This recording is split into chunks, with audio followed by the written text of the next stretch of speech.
I was sipping tea on my porch, savoring the gentle sway of my wind chimes tinkling in the spring breeze, when a piercing voice shattered the peace like a rock through a window. Those wind chimes are a violation. I looked up, and there she was charging across my lawn like a linebacker in sensible loafers, clipboard gripped like a battle axe, her lips twisted into a grimace that suggested she'd just bitten into a lemon. That was the moment I decided not only to keep the chimes but to turn this into a full-on rebellion of noise. My name's Jake. I'd moved into this suburban pocket 2 months earlier, a quiet place, friendly neighbors, and one utterly deranged HOA president named Linda. Yes, her real name. Yes, she embodied every stereotype you'd expect. I'd just finished sprucing up my front yard, added a porch swing, and hung a set of handcrafted wind chimes I'd snagged at a local market. They were tuned to a soothing pentatonic scale, the kind of sound you'd hear in a meditation class, not brash, not jarring, just soft notes floating on the wind. Yet within 2 days of putting them up, Linda swooped in like a vulture spotting carrion. She didn't bother with pleasantries or a knock. She stormed onto my property, planted herself at the edge of my porch like a wrathful prophet, and snapped, "Those violate Article 6, Section 3 of the HOA rules." I blinked. The what? With a theatrical flick, she whipped open her clipboard and stabbed a finger at a faded printout that looked like it had been photocopied since the 90s. No exterior sound-emitting decorative items allowed in public earshot without HOA approval, she recited. I took a sip of tea. So my Do Law 30 wind chimes are the neighborhood's most wanted? She bristled. This is a community of order. If everyone hung up noisemakers, it'd be anarchy. I glanced down the street, dogs yapping, a lawnmower roaring, kids shrieking over a pickup game. Yeah, total anarchy, I deadpanned. I gave her a placid smile and a nod. I'll think it over, I said. That seemed to quench her power trip for the moment, and she strutted off, grumbling about fines. That night, I took the chimes down not out of surrender or fear, but because a plan was brewing. I'm not usually petty. I pay my bills, I yield to merging cars. But being told I can't have something harmless, something peaceful, just because it bruises someone's fragile ego? That lights a fire in me. I didn't want payback, I wanted a masterpiece of defiance. First, I did some digging online for loud, legal options. A mariachi band crossed my mind, maybe a massive gong. Then I found it. A video titled Bagpipes in a Parking Garage. The raw, echoing wail of the pipes was wild, majestic, chaotic. That was my spark. The next day, I called a local Scottish heritage group. They needed an outdoor rehearsal space. Their current spot, a church basement, was drawing noise complaints from nearby stores. I offered my backyard free with one catch. They had to play regularly, ideally when Linda did her porch stretches.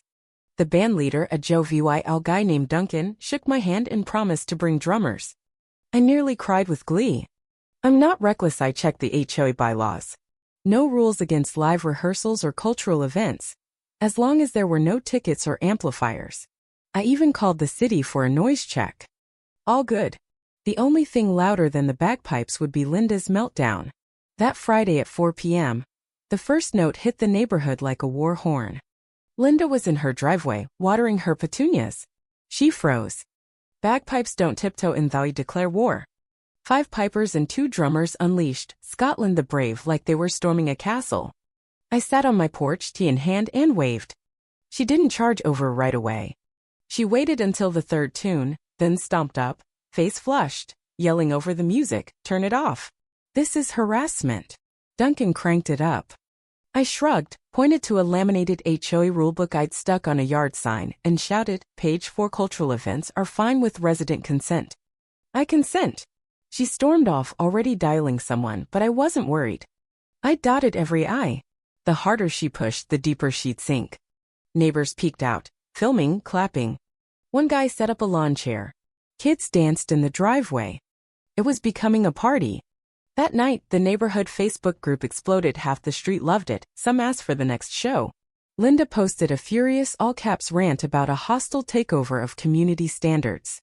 I didn't reply. I posted a photo, me with my tea, the band rocking behind me, captioned, "Just seeking a peaceful chime alternative." It blew up. Linda didn't realize it, but this was just the opening act.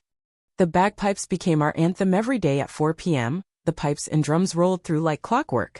First it was a gag. Then it was a ritual. Duncan's crew wasn't a one-time prank, they were a dedicated, kilt-clad army of sound, and I was their biggest cheerleader, lounging on my porch, shades on, watching Linda fray like a discount sweater. By day 3, neighbors synced their routines to the show. Kids drew chalk games, retirees brought snacks, one guy grilled burgers during the third set. The band thrived laughing, teaching kids to twirl drumsticks or puff into a practice chanter. The street buzzed with life I'd never seen. Everyone loved it except Linda.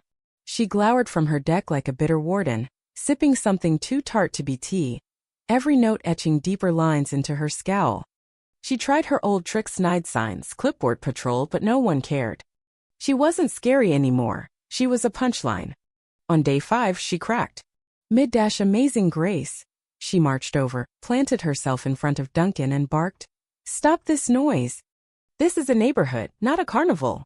Duncan kept playing, the drummer smirked and threw in a snare flourish. I lounged on my swing, pretending to read, watching like a pleased filmmaker. Linda raged, threatening fines, lawsuits, EVY tie-in she couldn't enforce. She called the HOA hotline, no answer. She summoned the cops. The officer arrived, gave the band a thumbs up and said, "Sounds like freedom to me." Linda nearly combusted, flailing like she was conducting her own tantrum symphony. The cop explained the noise was legal and left. She swore it wasn't over. She didn't know I'd already cleared it with the city, filed a cultural event permit, approved with a nod to diversity. I laminated the paperwork and posted it by my porch. The next morning, Linda read it in her robe, coffee trembling in her hand, and slunk away. She didn't quit though. She called an HOA meeting, no one came. She stuffed mailboxes with flyers decrying the assault on tranquility. People laughed, traded them like souvenirs. One kid taped his to his bike. Linda's outbursts made her a caricature. She filed a city noise complaint, denied in a day. She texted me, "Enjoy your last noisy day," but when the music roared again, her smugness crumbled. I pinned the rejection notice to my porch. She started skulking, snapping photos through her fence, pruning dead bushes to glare. I waved, she hid. It was sitcom-level absurd. I turned it into art. Daily online posts like day 6. Still not loud enough for Linda gain traction. Friends dropped by, a blogger dubbed it the suburban standoff. Linda's counterattacks fueled me. Her dramatic HOA email about wind instrument trauma became a VY script, read aloud with the band's mournful backdrop. 30,000 VYUs in 2 days. She yelled at the drummer's stickwork, "We got him a bigger drum." She cried, "Illegal events." I filmed my backyard culture table. She unraveled.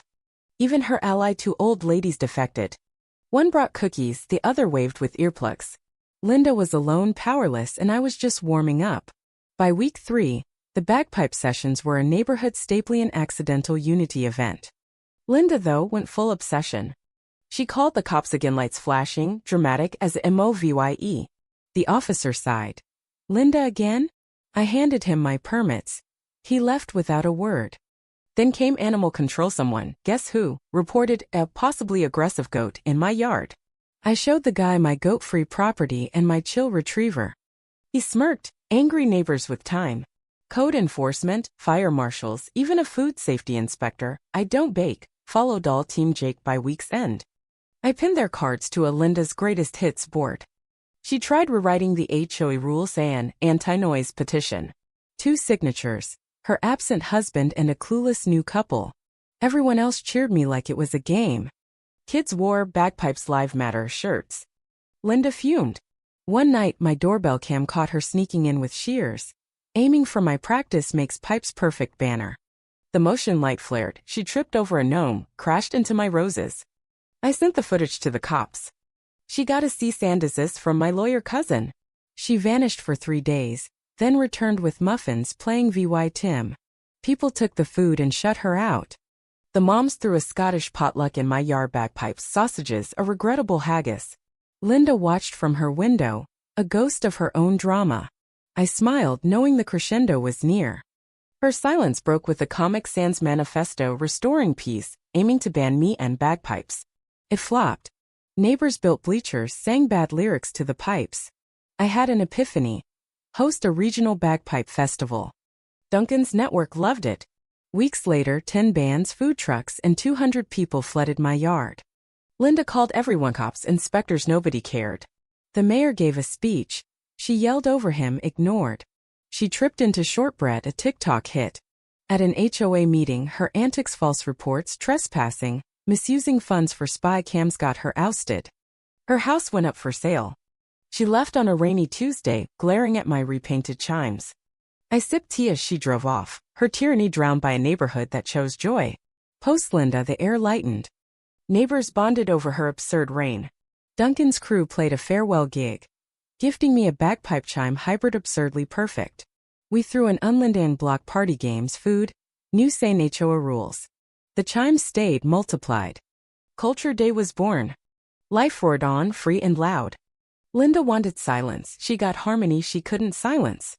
I fought petty with pipes and won.